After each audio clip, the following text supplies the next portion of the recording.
구만수로 갑니다. 자, 그래 뭐 다들 처음 뵙는 분이긴 한데 요즘 뭐 SNS가 원체 활발하기 때문에 언제든지 저를 이렇게 만나 뵐 수 있습니다. 예. 자, 보시다시피 3시간 공부하고 30년 써먹는 부동산 시장 분석 기법이라고 되어 있습니다.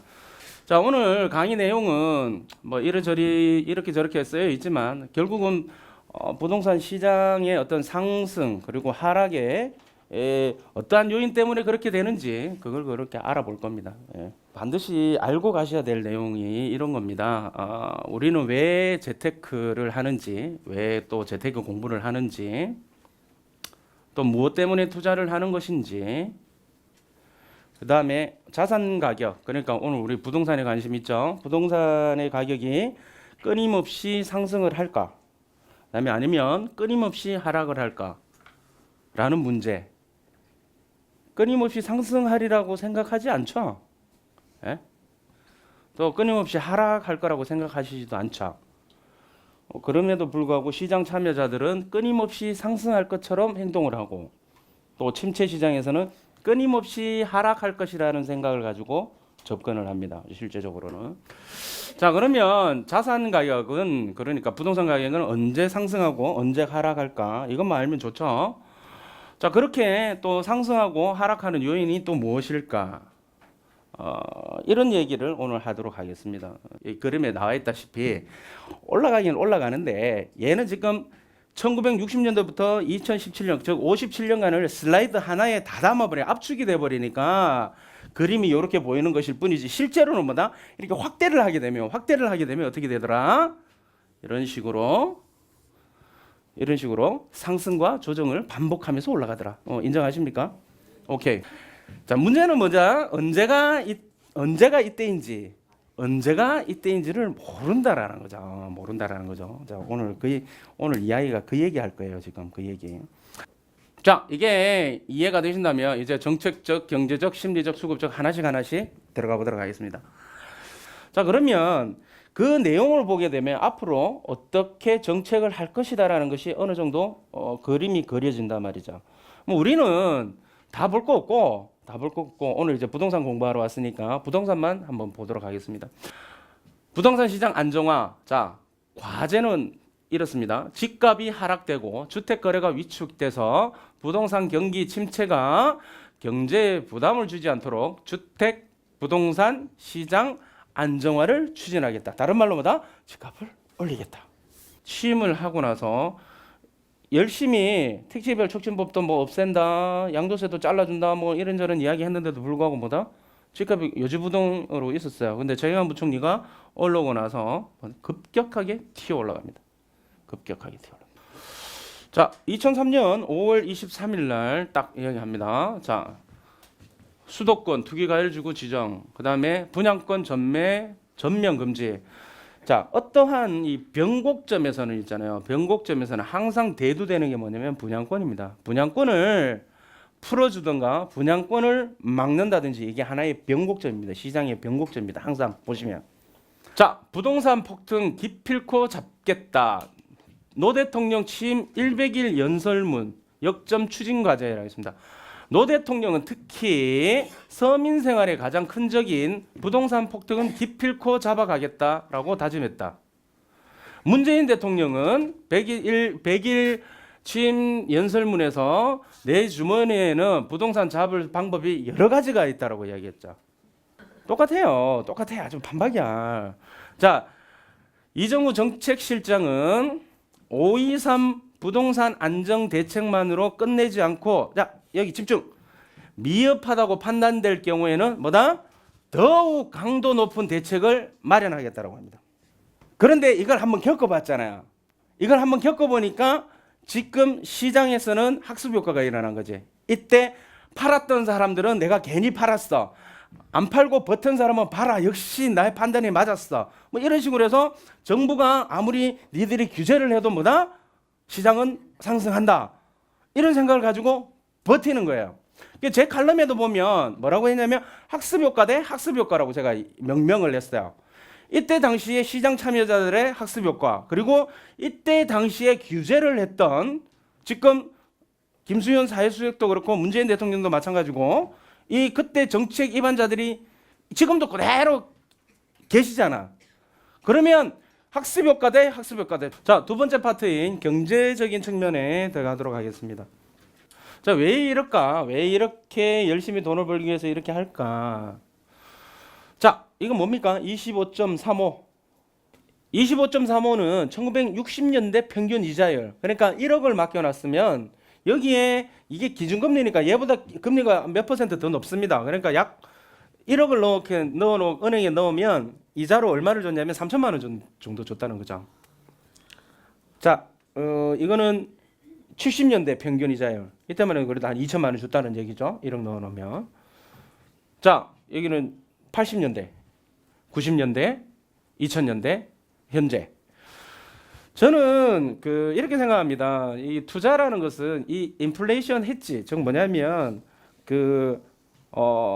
물가가 상승하는 것에 따른 나의 현금성 자산의 구매력이 휘발되는 걸 갖다가 막기 위한 그러한 우리가 피나는 노력이다. 저는 그렇게 명명을 합니다. 그거는 어디서 뺏긴 것도 아니고요. 제가 그렇게 만들어 놨습니다. 18억 정도 한다. 그러면 엄마 아파트가 이때하고 가치가 오른 겁니까? 가격이 오른 겁니까? 가격만 오른 거예요. 가격만. 가치가 오른 건 아니란 얘기죠. 그걸 이해를 못해요. 이걸 이해를 못하니까, 즉 가치와 가격에 대한 이해도가 떨어지니까 뭐다? 가난은 대물림 되는 거예요. 가난이 대물림 되는 이유가, 부가 계속 세습이 되는 이유가 뭐냐면 이 경제관념을 알고 있느냐 모르느냐에 따라 틀려요. 부자 3대 못 간다고 그랬어요. 금수저가 사회적인 지탄을 받고 있지만 부자 3대 못 가요. 왜? 이 자식 새끼가 흥청망청 해버리면 그 많은 돈 아무리 많아도 아무 의미가 없어요. 부자는 자식한테 뭘 가르쳐 주냐면 돈도 물려주지만 돈보다 더 중요한 경제관념을 가르쳐줘요. 즉 뭐다? 가치와 가격에 대한 메커니즘을 가르쳐준단 말이죠. 자, 마찬가지입니다. 통화량이 늘어나게 되면 가격은 상승하게 되고, 부동산 가격은 또 통화량이 축소되는 정책을 시행하게 됩니다. 가격은 떨어지게 됐습니다. 하지만 이 역시 뭐다? 조정을 받긴 하지만 이 전저점까지는 들어가지 않는다. 왜 그럴까요? 계속 상승하는 이유가 뭐냐면 어찌됐든 생산성은 계속 높아지고 있고 가처분 소득도 높아지고 있고, 그렇죠? 경제 볼륨은 계속 커지고 있기 때문에 그렇습니다. 이 330 강의, 그래서 제가 원래 재개발, 재건축, 토지 강의 다 하지만 이거는 제가 투자를 왜 해야 되는지를 그걸 일깨워주는 강의입니다. 그래서 제가 이 강의를 누구한테 들으라고 하냐면 투자를 잘하고 있는 사람은 굳이 들을 필요가 사실은 없습니다. 다만 이제 자신에 대해서 투자의 개념을 정립을 하지 못했거나 아니면 투자에 대해서 굉장히 부정적인, 나는 투자하고 싶은데 남편이 맨날 따라다니면서 막 말려. 이래서 안 된다, 저래서 안 된다. 이제 왜냐면 바꿔야 돼요. 이게 남편이 이제 남편하고 부부가 같이 막 임장 다니고 돌아다니면 얼마나 좋아요. 근데 한 사람은 하려고 그러는데 한 사람은 못 하고 이러면 와서 강의 330 강의 듣게 해주시고요. 그다음에 자녀분들, 아까 이야기했죠. 가난은 대물림 된다고 했는데 그 가난이 대물림 되는 이유가 뭐냐면 경제관념이 없어서 그래요. 뭐 미시경제나 또 거시경제나 이렇게 뭐 경제학 원론이니까 이렇게 굉장히 복잡한 거 몰라도 돼요. 이게 돈이 뭔가, 화폐가 뭔가, 가치가 어떻게 되느냐 이것만 알면 돼. 그러면 내가 뭔 짓을 해야 되는지, 뭔지는 모르겠지만 뭔 짓을 해야 된다는 생각은 하게 되면 그것으로 만족하는 겁니다. 당연히 저렇게 역세권이고 학군이 좋고 직주 근접되고 내보다 돈 많은 사람들이 막 몰려오는 지역이니까 당연히 가격이 올라야 되는데도 불구하고 오르지 않는 것은 뭐냐면 이렇게 대세 조정기, 대세 침체기, 이때는 떨어지지 않고 버티고 막 이렇게 버티고 있는 거예요. 자, 마찬가지로 이런 하락 요인을 많이 가지고 있는 애인데 불구하고 뭐다? 가격이 안 떨어지고 버티고 있는 거야. 심지어는 조금 오르기도 해. 왜 그렇다? 이 대세 상승기라서 그래요. 자, 그러면 반대의 상황을 보겠습니다. 안 그래도 얘는 굉장히 상승 요인만 갖고 있는 아주 A급인데 얘가 침체장이 아니고 대세 상승기를 만나게 되면 어떻게 됩니까? 팍 시장의 초과 수익률로 팍 튀어버리겠죠. 반대로 이 하락 요인만 가지고 있는 아파트인데 물건인데 뭐다? 대세 상승기에는 잘 버티고 있고 심지어는 오르기도 하지만 침체기 조정기에 돌입하게 되면 어떻게 된다? 시장의 하락률 평균 하락률보다도 더 처박아 버린다라는 거죠. 자, 이해 가시죠? 그래서 제가 말씀드리고 싶은 거는 뭐냐면 이건 거예요. 이제 제가 책에 타조 노른자, 뭐 계란 노른자, 얘네들은 뭐다? 매출이 노른자예요. 내가 이 계란 노른자, 타조 노른자에 갈 형편이 안 된단 말이에요. 그랬을 때는 어떻게 하느냐 말이지. 그랬을 때에는 뭐다? 여기 매출이할 노른자라고 했죠. 주변 변방이라 할지라도 그 지역에서 대장주들이 있어요. 그 지역에. 그 지역의 대장주들을 사야지만 이런 시세가 좋을 때, 대세 상승기 때는 뭐다? 초과 수익을 누릴 수 있고 또 침체장에 빠지더라도 뭐다? 버틴기가 더 빠지지 않고 버틴기는. 왜? 여기 보시면 알겠지만 계란을 구워놓고 중간에 스톱을 딱 시키면 굽다가 스톱을 시키면 식는 것은 어디서부터 식는다? 바깥에서부터 식죠. 바깥에서부터. 그러니까 떨어지더라도 그렇잖아. 지금 지방이 죽고 저 수도권 외곽이 박살나고 하는 이유가 뭐다? 똘똘한 것만 찾으니까. 똘똘한 거 찾을 때는 어떤 거 준다? 이런 노른자들만 찾는 거죠. 하다못해 저 외곽 지역이라 하더라도 그 외곽 지역에서 뭐다? 노른자를 찾아야 돼요.